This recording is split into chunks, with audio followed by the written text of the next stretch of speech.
Hey everyone, Kristen Dembrowski here with a short tutorial on ways to spice up sight word practice with your kiddos. If you're like me, a practice I've been doing for the last decade is just the same old drill and kill. I didn't know any better, so I had my flashcards and I would say, what's this word? Okay, what's this word? And that was the extent of my practice. But I recently attended a session from Jan Richardson, who's a pretty famous literacy author, and she had some great tips for bringing sight word practice to life. And for some of our kids, this drill and kill is just visual and memory based, and they need something more interactive, more kinesthetic, just something more hands on to help anchor it into different parts of their brain.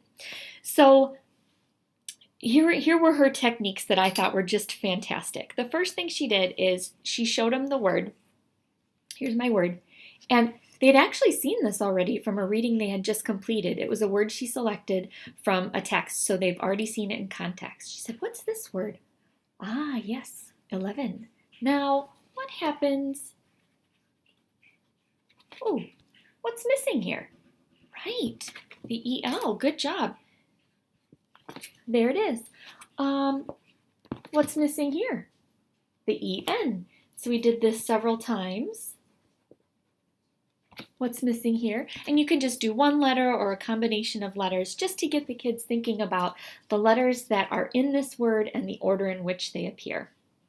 The next thing she did is the kids each had their own personal alphabet, but there's a lot of different ways you can do this with the supplies you might already have. I have letter tiles that I usually use with my kiddos. I also have magnetic letters set, and free, practically, just letters on flashcards as well that you can have them select. So I have each of the students I'm working with select the letters they need to make the word 11. So they've got their letter tiles here. And the next activity is called mix and fix. So each kid takes the letters and mixes them up and lays them out on the table and makes it spell their sight word. And they do that 3 more times, mix and fix. So again, they're learning which letters are in the word and which order they are appearing in the word.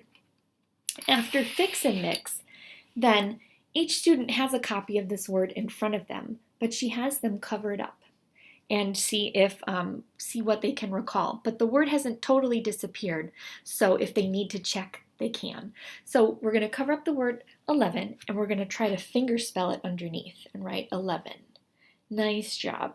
After that, now we're going to see what we can write from memory after we fingerspell. So still with the word 11 covered up, they're going to try to write it underneath. Write it underneath and check how did they do, and do that 3 or so more times. But in between, we're going to do a palate cleanse and see if they can, can you remember the word that we did yesterday? The word was show. Nice job. Now that I've distracted you, can you go back and spell 11 again? Or do you need to look under your cheat sheet and double check? Here we have 11 again.